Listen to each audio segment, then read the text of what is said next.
दोस्तों, stock market studies में फिर से एक बार आपको बहुत-बहुत स्वागत है। तो आज मैं फिर से आपके सामने कुछ इम्पोर्टेंस कंपनी का अपडेट शेयर करने वाला हूँ, तो इस वीडियो को पूरा लास्ट तक देखिएगा और अभी तक आपने चैनल को सब्सक्राइब नहीं किया तो ज़रूर कर लीजिएगा।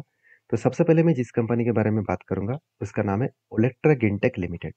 तो बेसिकली ओलेक्ट्रा गिनटेक लिमिटेड आप सभी जानते हैं, इंडिया की एक पॉपुलर अ, बस मैन्युफैक्चरिंग कंपनी है और उसके साथ-साथ कंपनी बस के साथ-साथ और एक प्रोडक्ट के ऊपर काम करते हैं, जिसके ऊपर बहुत सारे लोगों को पता भी नहीं है। क्योंकि हर कोई व्यक्ति यही जानता है कि कंपनी बस मैन्युफैक्चरिंग कंपनीज़ की एक लीडर प्लेयर है। अगर मैं कंपनी के ऑफ़िशियल वेबसाइट में जाऊँगा, तो आपको कुछ 2 तरीके से प्रोडक्ट प्रोडक्ट दिखेगा। देखिए इलेक्ट्रिक बसेस और उसके साथ-साथ ओलेक्ट्रा इंसुलेटर्स। तो ओलेक्ट्रा इंसुलेटर्स भी कंपनी बनाते हैं, जो इस कंपनी का एक पुराना बिज़नेस है। तो ऑब्वियसली इससे भी कंपनी के कुछ रेवेन्यू जनरेट होते हैं और बाकी जो रेवेन्यू है, वो सबसे ज़्यादा रेवेन्यूज़ इलेक्ट्रिक बसेस के ऊपर हो रहा है। तो कंपनी देखिए इलेक्ट्रिक टैपर भी बनाना स्टार्ट कर चुके हैं। तो फर्स्ट इलेक्ट्रिक ट्रक इंडिया में ओलेक्ट्रा गिनटेक ही लॉन्च किया है और इसी बेसिस में कंपनी के अच्छा खासा ग्रोथ भी हो रहा है। तो कंपनी का जो मार्केट शेयर है, अगर उसके बारे में बात करें, आप खुद ही देख सकते हैं, जो इलेक्ट्रिक बस बनाने का जो मार्केट शेयर है, उनमें से 15% मार्केट शेयर इसी के पास है। अगर प्रोडक्ट वाइज़ बात करूँ, तो आप खुद ही देख सकते हैं यहाँ पे इलेक्ट्रिक बसेस का मार्केट शेयर कितना है, 87% और जो इंसुलेटर्स है, इंसुलेटर डिवीज़न में कंपनी 12.5% के आसपास काम कर रहा है। मतलब जो बिज़नेस है, उस बिज़नेस के हिसाब से बात करूँ, तो कंपनी में अच्छा खासा यहाँ पे बिज़नेस का ग्रोथ यहाँ पे देखने को मिले हैं और इसी ग्रोथ के बेसिस में कंपनी आगे बढ़ने का पोटेंशियल यहाँ पे रखे हैं।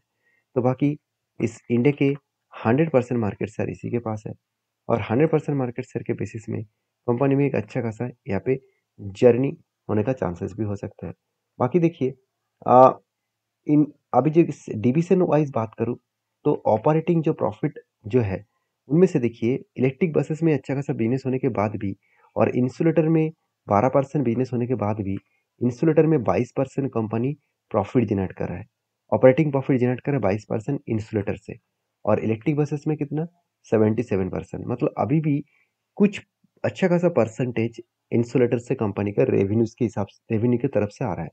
तो एक अच्छी बात है, कंपनी में यहाँ पे एक अच्छा खासा पॉजिटिव जर्नी भी देखने को मिलेगा। बाकी इस कंपनी के अगर मैं डेटा के बारे में बात करूँ, इस बार क्वार्टरली जो रिज़ल्ट आया, वो कुछ अच्छा खासा रिज़ल्ट देखने को मिला है, पिछले क्वार्टर एंड पिछले सालों की तुलना से। अगर मैं डेटा को देखूँ तो देखिए 216 करोड़ से 314 करोड़ तक कंपनी का सेल्स दिखे। अभी एक्सपेंस को मिटाने के बाद कंपनी का नेट प्रॉफिट भी देखिए 18 करोड़ से 24 करोड़ बने।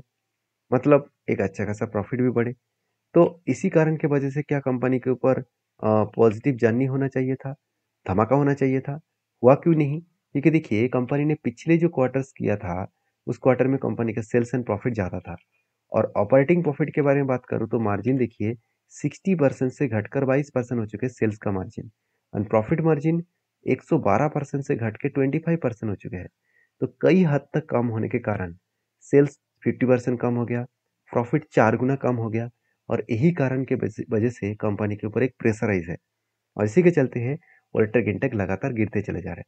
तो लोगों के मन में जो डाउट है कि शेयर में इस तरीके से करेक्शन क्यों हो रहा है, उसके पीछे यही रीज़न है। तो रीज़न कब खत्म होगा?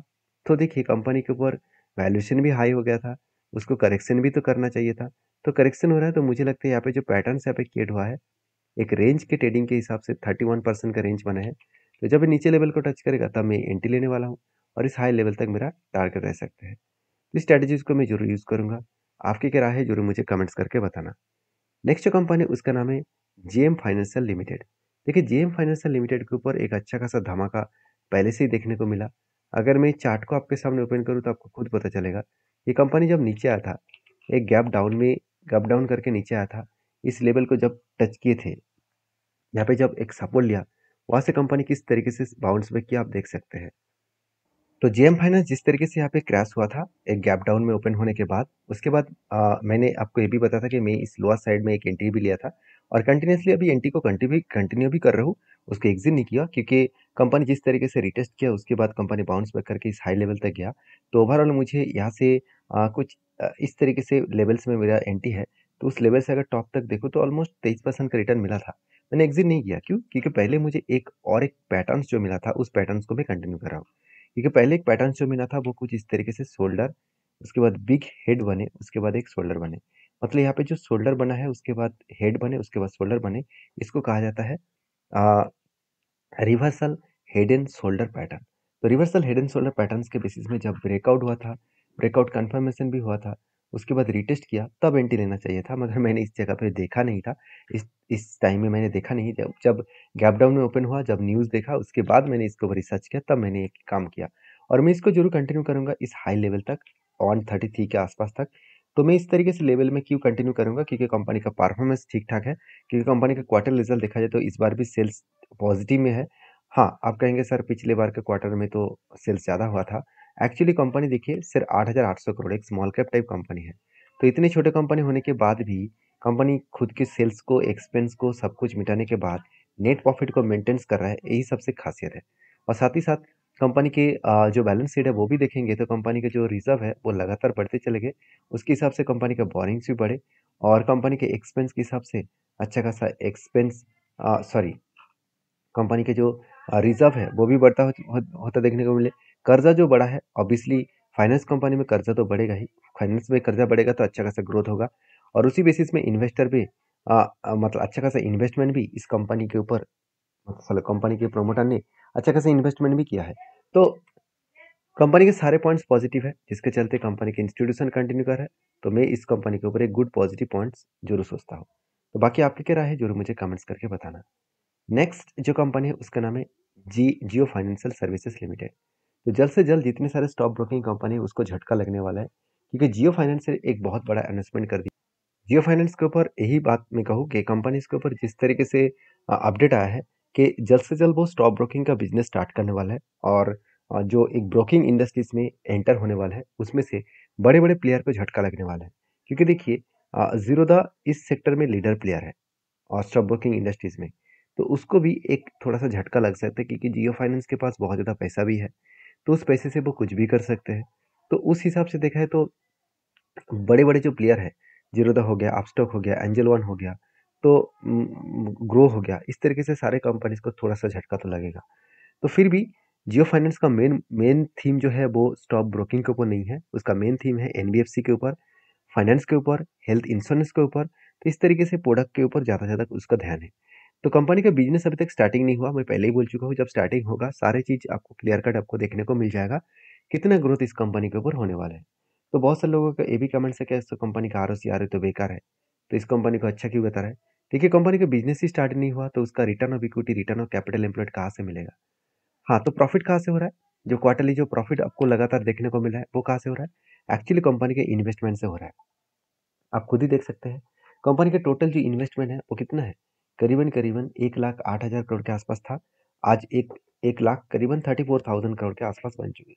तो एक अलग लेवल का कंपनी का इन्वेस्टमेंट पावर भी यहाँ पे देखने को मिला, जो सिचुएशन कंपनी को आगे बूस्ट करने के लिए, जर्नी करने के लिए काफ़ी है। तो मेरे हिसाब से जिस तरीके से सिचुएशन क्रिएट हुआ, जिस तरीके से यहाँ पे जर्नी देखने को मिले, उस जर्नी के बेसिस में कंपनी में अच्छा खासा बूस्ट देखने को मिल सकता है। बाकी मेरे जो ओपिनियन है मैं आपके साथ रख चुका हूँ। अभी टेक्निकली चार्ट पैटर्न दिखाने से पहले कंपनी के ऊपर इन्वेस्टर के बारे में बात करूँ तो देख सकते हैं एफएसडीएस पब्लिक हर किसी के पास इन्वेस्टमेंट देखने को मिल चुका है और एफएस ने कुछ क्वांटिटी को सेल ऑफ किया था। चलो एक बार मैं आपको यहाँ पे दिखाई तो और भी क्लियर हो जाएगा। देखिए म्यूचुअल फंड ने सेल किया, एफएस ने भी सेल किया, तो आपको लग रहा हो कि कंपनी के ऊपर सेलिंग कर रहा है तो कंपनी बेकार हो जाएगा, बिल्कुल नहीं। अगर जियो फाइनेंस के चार्ट को देखा जाए तो कंपनी के ऊपर कंटिन्यूसली एक सेल इसीलिए किया जा रहा था क्योंकि कंपनी लगातार भागते चले जा रहे थे और वैल्यूएशन भी थोड़ा सा हाई हो गया था। तो वैल्यूएशन हाई होने के कारण कभी ना कभी तो प्रॉफिट बुकिंग होगा, इसके चलते कंपनी के ऊपर सेल हो रहा है। तो मैं इंतजार कर रहा था कि यहाँ पे एक रेंज बना है, इस रेंज को अगर जब भी नीचे लेवल को टच करेगा तब एक एंट्री बनेगा और इस हाई लेवल तक मेरा टारगेट होगा। तो रेंज क्या है यहाँ पे देखिए, कंटिन्यूसली एक बाइंग का रेंज है, 1 2 3 4 5 5 के बाद बाइंग कैंडल बने, जिसका टोटल रेंज निकल का है 27%। जब भी इस नीचे लेवल का टच करेगा तब क्या बनेगा एंट्री और इस हाई लेवल तक क्या बनेगा टारगेट। तो मुझे लगता है जो सिचुएशन क्रिएट हुआ है उस बेसिस में कंपनी के ऊपर अच्छा खासा यहाँ पे एंट्री और टारगेट बन सकते हैं। बाकी आपकी क्या राय है, आपके क्या ओपिनियन है जरूर मुझे कमेंट्स करके बताना। और वीडियो अच्छा लगे तो प्लीज़ एक लाइक करना। और हाँ, सारे डेटा मैं एजुकेशन पर्पस में शेयर किया हूँ, कोई भी मेरी तरफ से बाय एंड सेल का रिकमेंडेशन नहीं है। नेक्स्ट जो कंपनी उसका नाम है स्प्रेकिंग लिमिटेड, जो एक 221 करोड़ का कंपनी है, छोटा सा कंपनी है, फिर भी कंपनी में एक बोनस का अपडेट दिया गया है। 21 अगस्त कंपनी एक के बदले एक बोनस देने वाले हैं। मतलब आज के दिन कंपनी का बोनस का लास्ट डेट था और आज के दिन कंपनी का आपको बोनस मिला होगा। तो जो लोगों को बोनस मिला है उसका डीमैट अकाउंट में जल्द से जल्द ट्रांसफर किया जाएगा। तो ये था कुछ अपडेट्स, वीडियो के अच्छा जानकारी मिला है तो लाइक करना, चैनल को सब्सक्राइब करना। Thank you.